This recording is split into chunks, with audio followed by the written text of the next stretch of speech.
All right, today I wanted to make a video about how to memorize, a few tips on how to memorize scales on the guitar. This obviously I'm going to explain it on major scale, but it works with any scale. And the way I learned scales, on the guitar was first as a classical guitarist. So just every scale is just one finger, let's just put it that way, per key. But then obviously by going into playing pop and jazz and fusion and stuff like that, I learned the five shape system, so to speak. And then I became so used to just improvising that now I can play any scale in any key on any part of the guitar, pretty much, not perfect, but I guess that's the goal, to just be able to see a chord and play the scale anywhere on the guitar. So, or see a song in a key and play. Obviously, this is a process. This is not going to happen overnight. The way I explain it, because obviously you're trying to build muscle memory. That's what's happening. Muscle memory works pretty much the same as physical muscle. So if you went to the gym, I don't think you would expect to walk out of the first session with a body like, a bodybuilder if you've never worked out. It doesn't work that way. You have to learn the exercise and you have to show up consistently. So I'm going to give you, this is the same thing for any instrument, I guess. So I'm going to give you some tips on how to go from knowing nothing to over time becoming more knowledgeable about where things are on the guitar as far as scales and scale systems, so to speak. Okay, I'm going to zoom in into the guitar fretboard and we're going to make a start on this lesson. Okay, some of this information is actually on spread out in different videos. So I'm going to put also some other videos, link to other videos down in a pinned comment. So check out other videos that have all this information. But I thought I'll make a video to put everything together, so to speak. So the way I learned shapes, scale shapes, first was with the five major scale shapes. And I'm just going to make an example in G, okay? So I'm going to make myself a little, with a freeze pedal, just a reference, G major, okay? And I'm going to play the five shapes. I'm going to put a PDF or an image somewhere here on the screen. So this is the first one, starting from G here on the low E.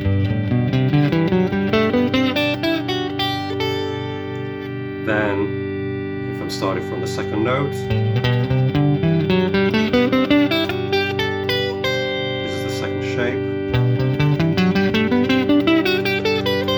That was the third shape. Then starting from the fifth note of the scale. That's the fourth shape, and then the fifth shape. And then obviously because I end up 12 frets from where I started, everything starts again with the first, with that first shape. So it's basically like a circle, it goes round. So if you go back from the first shape, you find the fifth shape, and if you go forward, you can start again. So that's the basic idea. You covered the fretboard. You covered 12 frets of the fretboard, and you made pretty much a complete pattern, a complete map of where the scales of that, of the notes of that scale live, so to speak. Okay, so obviously you can transpose that in different keys. You can say, if I had to start with B flat is there. It's a bit like movable shapes, movable chords, bar chords. Okay. So that would be the first shape in B flat.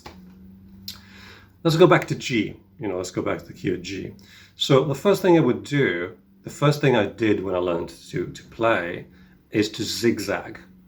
So I would go down with the first shape, back up with the second, down. And this gives you a bit of a framework, meaning because obviously a lot of the time I find that when I ask students to improvise, they always start from the lowest note, where actually if you listen to most solos leave on the first, on the high range, so the high strings, the E and the B and the G, and that's what you want to do. So this gives you a bit of a start on learning the shapes, let's say from the top down, even though geographically, that's the lowest bit of the guitar. But, I want to learn it from the highest pitch down to the lowest pitch. So let me try again. This is in G, so I'm going to start zigzag the shapes.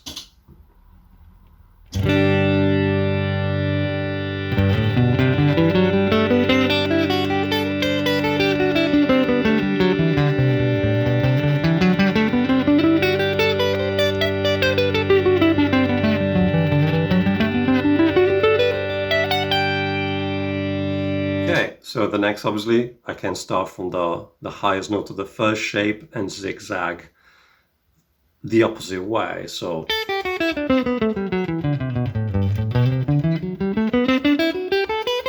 and so on. Okay, so I'm zigzagging in the opposite way. So that was, let's say, step 2. Okay, and the reason why I do this, I do all these exercises. Obviously, theory and scales and stuff like that is good to know, but the main thing is learning the music. Okay, these are all good things if you want to improvise, if you want to understand what other musicians are doing. It's just to learn where things are on the guitar, basically, because ultimately you want to play connected. Okay, so meaning your eyes, your brain, your fingers, your ears, the emotional side of playing, they're all working together. Okay, so this is just being at the gym. This is what we're doing. We're just kind of stretching. Okay, we're learning where things are. So the next step is to transpose. Okay, so let's take one shape. This is going to take some time because obviously you have to go through 12 keys. So the first, obviously, G. Play all the shapes. Then I'm going to play them in C, starting from the first shape. That's C, isn't it?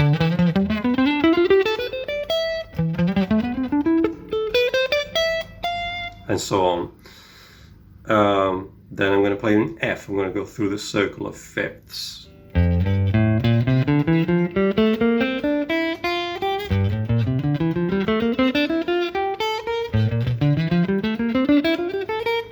And so on. Then in B flat.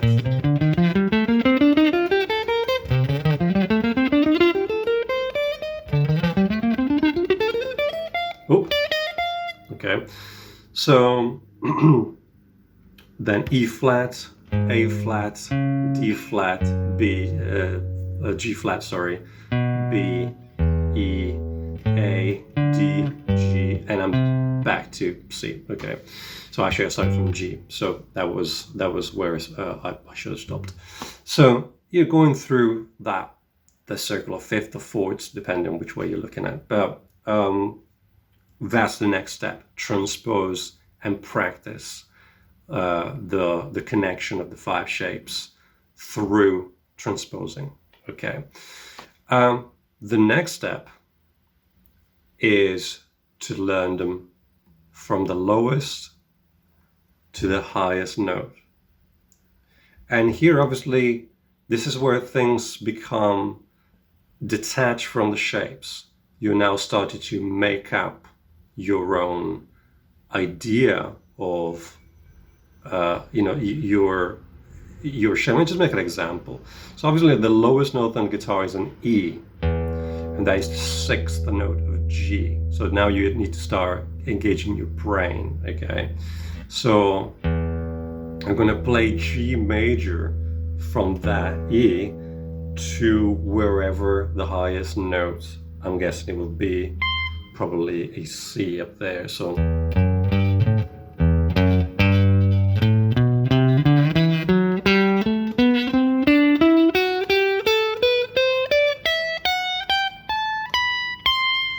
okay, so you see that you're starting to make, each time you play this is going to sound maybe a little bit different. So you're trying to find your way from the lowest note that you can play within that scale to the highest note you can play within the scale. And you see me stop on the G, and I suggest that to do that. I suggest for you to do that at the beginning, because that really gives you the sense of the root. Okay. Oh.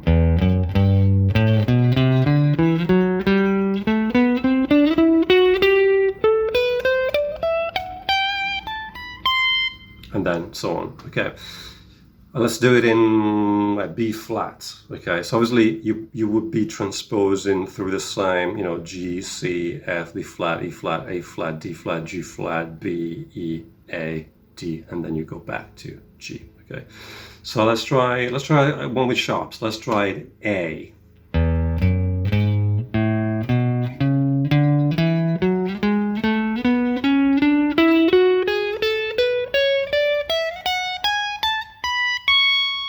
Okay, so I've done A. Obviously, I'm cutting this video short because the idea here is for you to do the work and just write. You know, if you maybe struggle to do this, obviously I will put all this information on the screen, you know, in writing, so that and in a pinned comment, so that you can then make a plan for yourself, so to speak. Okay, so we've done the lowest. Obviously, you could do it backwards. You could go from the highest.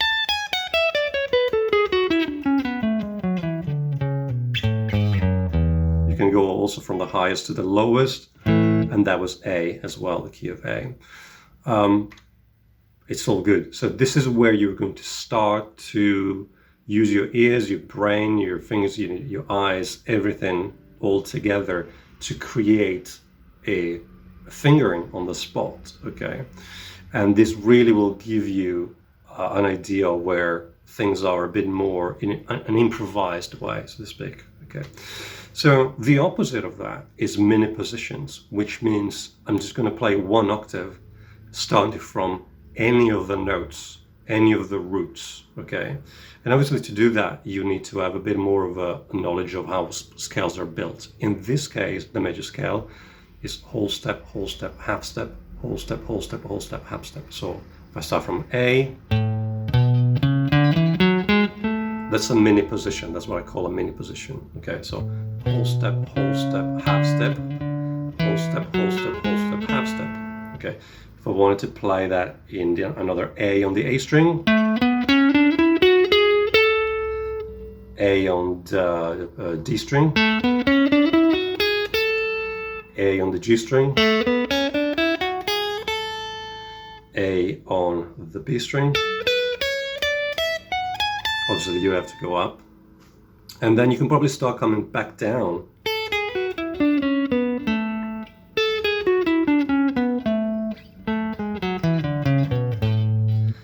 And so on. So obviously you have only so much scope. So if you're playing the A's on the thinner strings, on the higher pitched notes, you go top down, and obviously if your root note is on the lower strings, go in the other direction. You know, the next step is transposing every key. So, you know, take that cycle of fourths or fifths, whatever you want to call it, and go through that with these mini positions. So then the next step is to actually to put all of this in practice. And the thing I suggest always at the beginning, when people don't understand this system of scales, is to just take two chords and consider each one of those chords a key. So it's like, imagine if there was a key change in a song. So the idea, let's just take C and try to keep them quite far from each other. Let's say C and A flat. Okay, and I want to try, I'm going to disregard the functional harmony for now. I'm just going to imagine those are the one. So it'll be C major scale, A flat major scale. Okay, so I'm going to make myself a, let's say, 2 bars in 4/4 of each chord. 3, 4, 1, 2, 3, 4.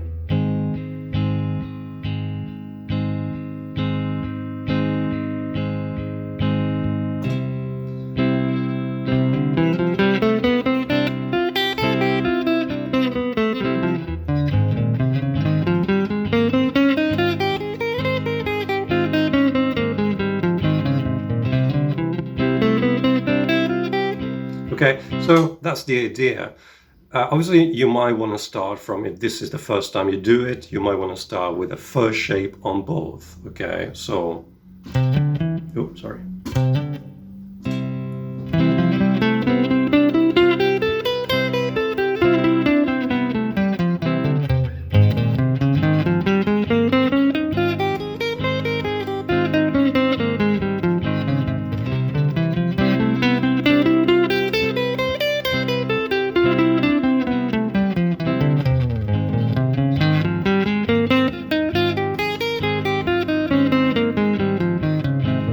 Okay, then obviously the next step would be to take three chords that are quite far from each other. So let's say, let's do D, D, A flat, B.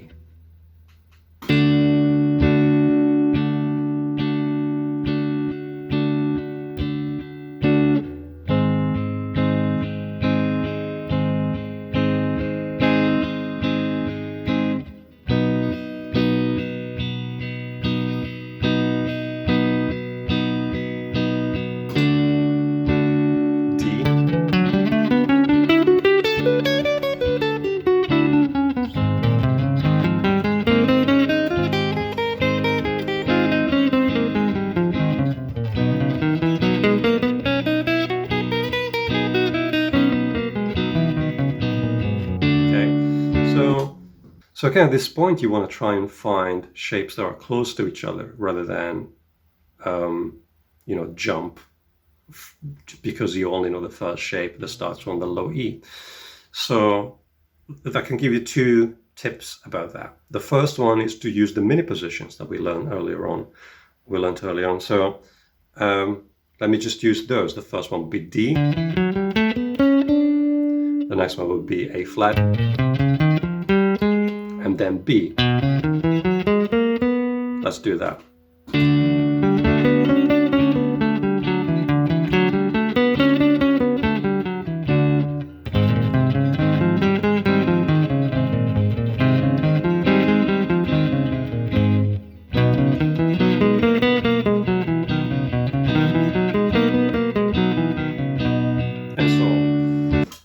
The second is a little bit more complicated, but if you understand this, you will make a big jump forward in your ability to pick scales. And you've seen, I'm going to post again that picture of the 5 shapes. You've seen that in the 5 shapes, each shape has a note that is circled. That's where the root lives, so to speak, of that major scale.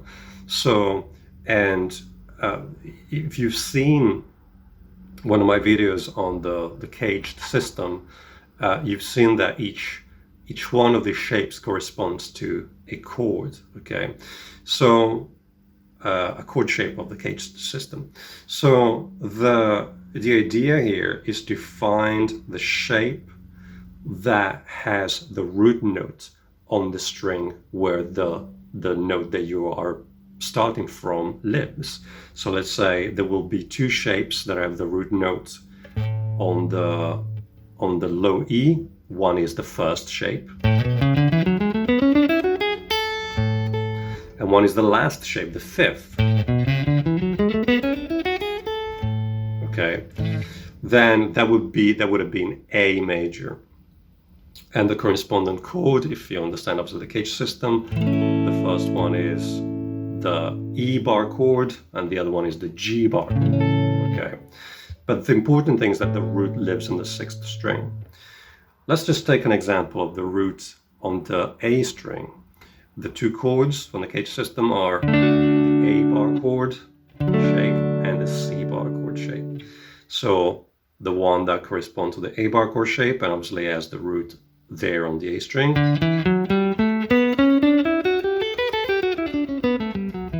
is the 4th shape, and the one with that corresponds to the C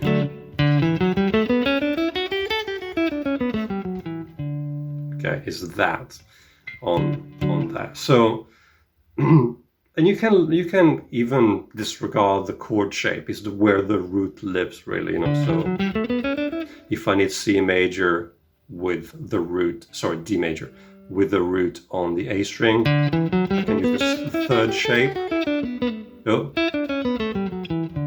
or the fourth shape, okay, and so on. So you can use those chord shapes in this way. So you see you have so many different options here, but really the goal is to get to a point where you are just playing. You know, your ears are so connected to that sound of the major scale that wherever you are on the fretboard, you know, you will just be drawn to play notes from that scale. Okay, so I'm going to make an example like with the last three chords that we used. With what I mean, this, as I said, will happen over a long period of time, where you will just become disconnected. You will basically forget the shapes. You will just have some reference points, and you will go within those reference points. Okay, so let me make an example. The chords again are D, A flat, and B.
So you've seen that, you know, I had some reference points and notes were in common between scales, and some notes weren't. You know, so I have many different references while I was playing, and I said the goal is over time to become connected, to play in a connected way, which means being able to see many things at the same time, or even, you know, to a point where you can just close your eyes and your ears will guide your fingers, and transposing is very important with that. So transposing is possibly the most, it's painful to begin with, but is the most important thing you can do, the best thing you can do to understand the fretboard and become, you know, free to play. I would guess, you know, a lot of artists do that just by doing a lot of gigs, you know, like, you know, artists that you feel that are quite connected in the way that they play. Maybe at the beginning of their career, they did tons and tons of gigs where they had to do this naturally. They didn't have to force this into being, so to speak. They just had tons of playing with different bends and different styles, which forced them to learn the fretboard in that way. And as always, you know, if this video was of help to you, please check out all the stuff in the description. There are links to my website, to my music. There's a tip jar if you want to. And get in touch, leave a comment if you have any questions about this or anything was more or less clear. So, all right, take care. Bye-bye.